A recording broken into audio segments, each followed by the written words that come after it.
L'homélie va maintenant être prononcée par le cardinal Jean-Marc Aveline, président de la conférence épiscopale.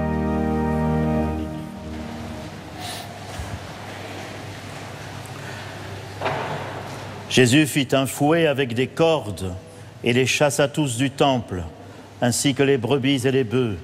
Il jeta par terre la monnaie des changeurs, renversa leur comptoir et dit aux marchands de colombes « Enlevez cela d'ici, cessez de faire de la maison de mon Père une maison de commerce. » Le récit de cet épisode, si impressionnant et si décisif dans la vie de Jésus, figure, nous le savons, dans les 4 évangiles.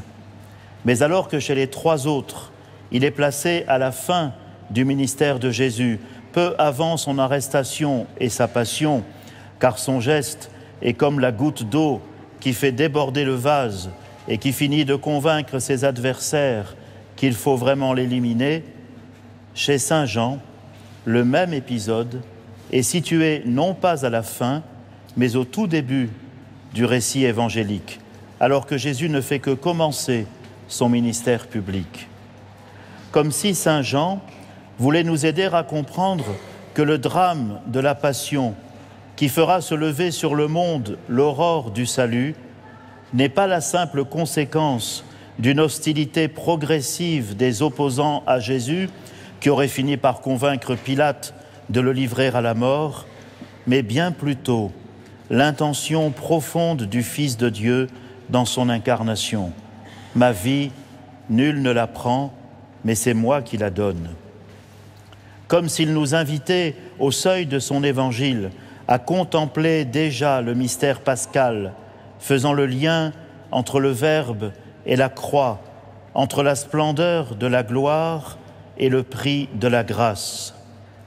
Avant que, dès la fin du chapitre 12, Jésus ne soit contraint de se cacher, de ne plus parler en public, de vivre comme un homme traqué, il avait déclaré à ses disciples ces mots qu'annonçait déjà l'épisode des vendeurs du temple.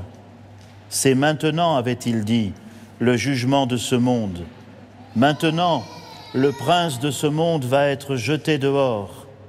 Mais moi, quand j'aurai été élevé de terre, j'attirerai à moi tous les hommes. » Laissons-nous attirer par lui, à lui, frères et sœurs, car c'est en lui que notre vie prend sens.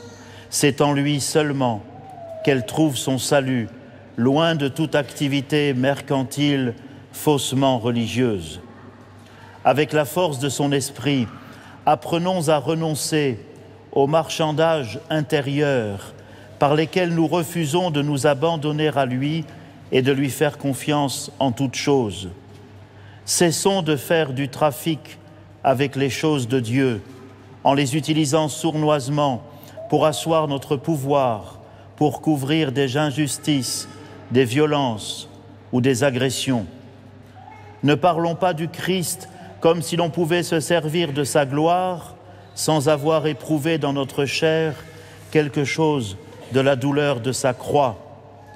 Ne l'humilions pas davantage en prétendant le suivre, alors même que nous nous tenons éloignés de nos frères humains, si nombreux aujourd'hui, qui connaissent comme lui la détresse de l'homme traqué et défiguré, calomnié et méprisé. Car depuis que le Verbe s'est fait chair, la maison de son Père n'est plus un bâtiment, si beau soit-il, mais bien cette chair, cette condition humaine, cette humanité si fragile et si faillible, où il a pourtant choisi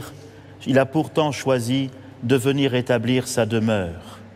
Si quelqu'un m'aime, avait dit Jésus, il observera ma parole et mon Père l'aimera.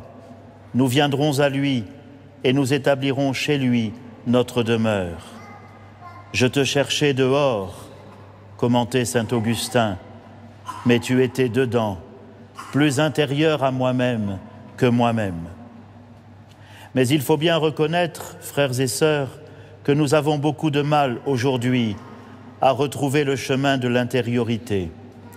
Comme si une amnésie spirituelle nous avait saisis, avec ses effets secondaires que sont la tristesse, le désespoir et finalement la peur, engendrant à son tour la division et la violence. La crise que traverse notre monde provient d'une blessure spirituelle, nous a dit en début de semaine notre frère orthodoxe Bartholomé Ier, patriarche œcuménique de Constantinople, invité à Lourdes pour l'ouverture de l'Assemblée plénière des évêques de France. Lorsque Dieu disparaît du regard humain, nous a-t-il dit, la terre devient un bien à exploiter, l'autre un rival à craindre et la vie elle-même une marchandise. Et hier soir, nous avons pu écouter d'autres paroles fortes que nous a adressées le cardinal Pizzaballa, patriarche latin de Jérusalem, à propos de la situation actuelle en Terre Sainte. « Ne laissons pas la guerre façonner nos esprits », a-t-il insisté, invitant les communautés chrétiennes à vivre jusqu'au bout une proximité solidaire avec les plus pauvres, dans l'humilité et la fidélité, partageant la joie de l'Évangile jusque dans la détresse du quotidien. Frères et sœurs, nous le savons, la proximité est la signature de Dieu dans sa révélation. J'ai entendu la misère de mon peuple, je connais ses souffrances, lit-on au livre de l'Exode.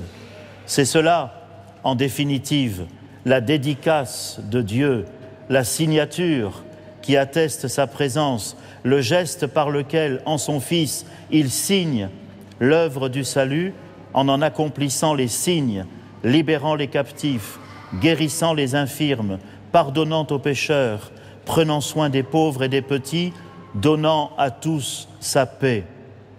En ce jour où nous fêtons la dédicace de la basilique de Saint-Jean du Latran, mère et tête de toutes les églises de la ville et du monde, comme le proclame son fronton, demandons au Seigneur de nous aider à imiter sa signature, en n'ayant pas peur de nous comporter en hommes et en femmes libres à cause de l'Évangile, libres à l'égard des idoles de tous les temples d'aujourd'hui et de leur trafic en tout genre, libres de réveiller les consciences, la nôtre et celle de nos contemporains, quand nous gagne l'amnésie spirituelle et son cortège de mots, libres de ne pas laisser les idéologies ni les algorithmes formater nos esprits et les rendre vulnérables aux puissants de ce monde, libres de nous faire proches, à cause de l'Évangile, de tous ceux que la société préfère ignorer et rejeter.